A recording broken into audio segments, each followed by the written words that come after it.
The smell of cheap alcohol and sheer misery was the first thing that hit her. It wasn't the scent of fine wine aged in oak barrels, but a sour, low-grade liquor that had seeped into the cracked plaster walls and, more deeply, into the very soul of the house. She, the guest, floated in the darkness, a consciousness without a body, stripped of her former identity, watching the scene with an almost clinical detachment, as if flipping through the pages of a social horror novel that had suddenly become her reality.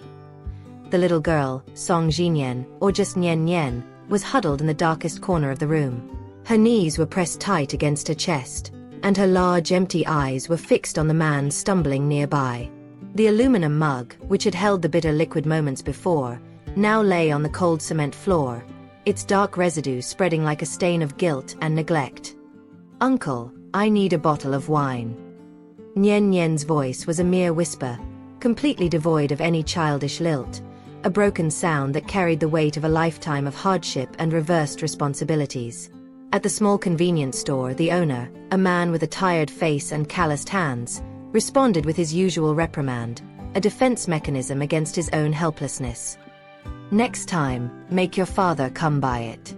If anyone sees me selling liquor to a child, I'll get fined." But compassion, a muscle atrophied by the routine of witnessing others' misery, moved him.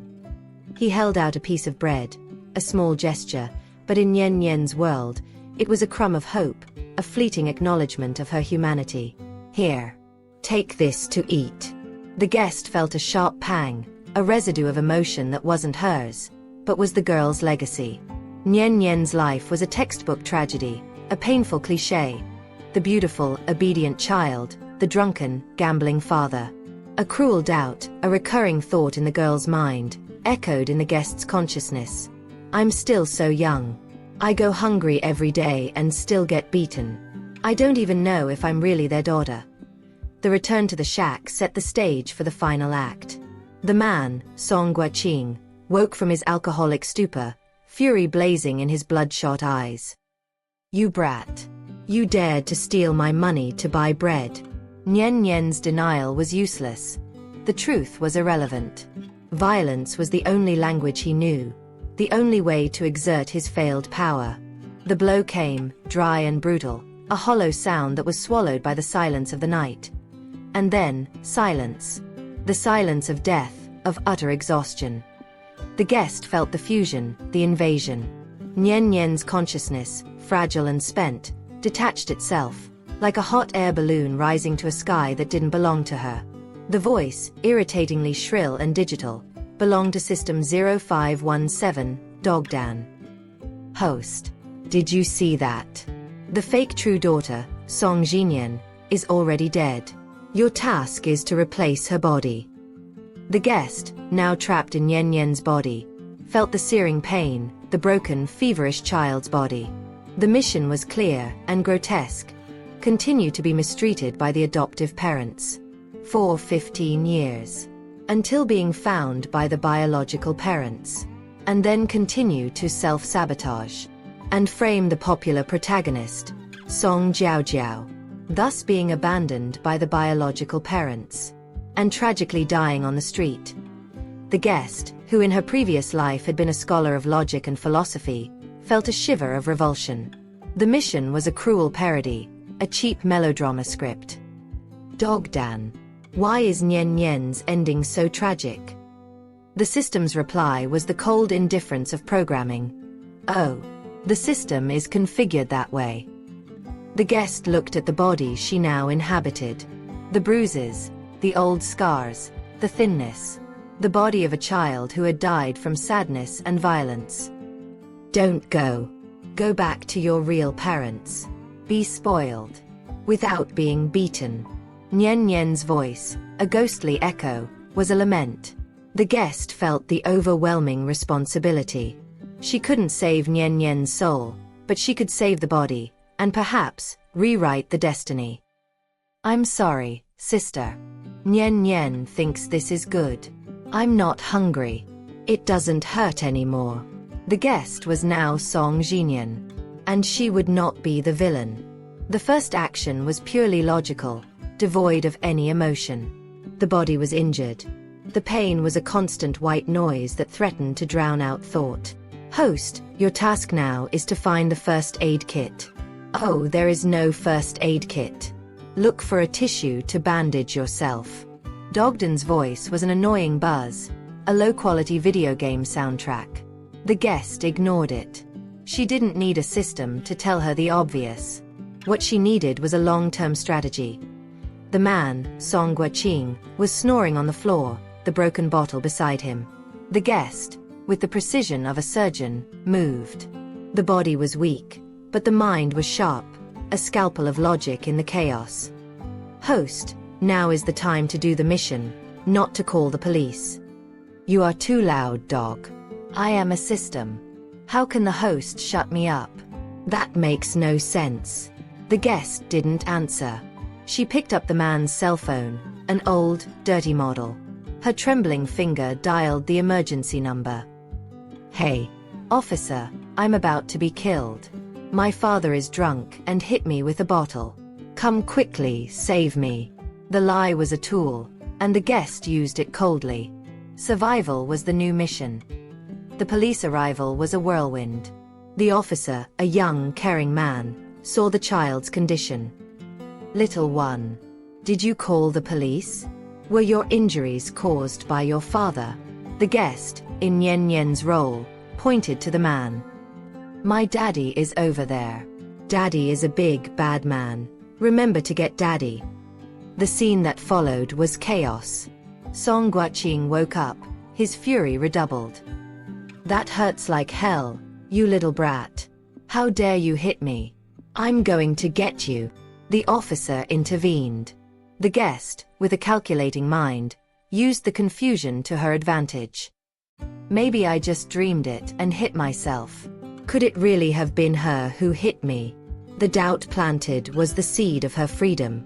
The officer, seeing the injured child and the drunken man, didn't hesitate. You are mistreating the child. Come with us to the station. The guest was taken to the hospital. The physical pain was intense, but Nian Nian's emotional pain had dissipated, replaced by the guest's determination. At the hospital, the guest discovered the irony of fate. The protagonist, Song Jiao Jiao, was there. Don't go to the central hospital. The dear protagonist Song Jiao Jiao just fell in the park. Now she's at the central hospital. Dogdan was panicking. The guest, however, saw an opportunity. The child is very injured. I'm taking her to the best central hospital. The officer, ignoring the system, headed for the main hospital. The guest was lying on the stretcher, her body bandaged, when Nian Nian's biological mother, Lin Meng, entered the room. Don't talk to Mrs. Song. If she suspects who you are, we are lost. The guest observed Lin Meng. She was the antithesis of the adoptive mother, elegant, gentle, with an aura of genuine concern. Child, why are you so hurt? The guest felt the pull, Nian Nian's desire for that maternal love. But logic prevailed. The mission was to survive, not to reveal herself. The drama intensified with the arrival of Song Jiao Jiao, the protagonist. A spoiled girl, with a scratch on her knee, who demanded everyone's attention. Mommy, you came to the hospital. Why didn't you come see me and are here with this dirty thing? The guest felt the revulsion. The childish cruelty, the reflection of an indulgent upbringing. Lin Meng reprimanded her daughter, but the guest saw the hesitation, the conflict. The biological mother was a good person, but she was caught in the web of her own life. The guest, however, couldn't afford to be sentimental. She needed an ally. Auntie, actually, my injury was caused by my father, not by this little boy. Don't blame him. The guest used the truth to build a bridge with Lin Meng. The revelation shocked the woman. These injuries were caused by your father? Is he a monster? And your mother, where is she? The guest saw the opportunity. Lin Meng's compassion was the key.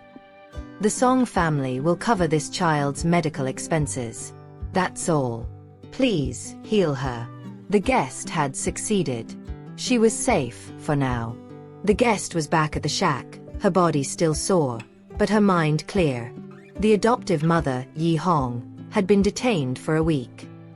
"You cursed girl, all you do is cause trouble for me. You not only called the police on your father, but you also went to the hospital. Do you want to kill me?" The guest, in Nian Nian's role, faced the woman's fury. Host: "You can't resist the force of the plot." Dogdan was right.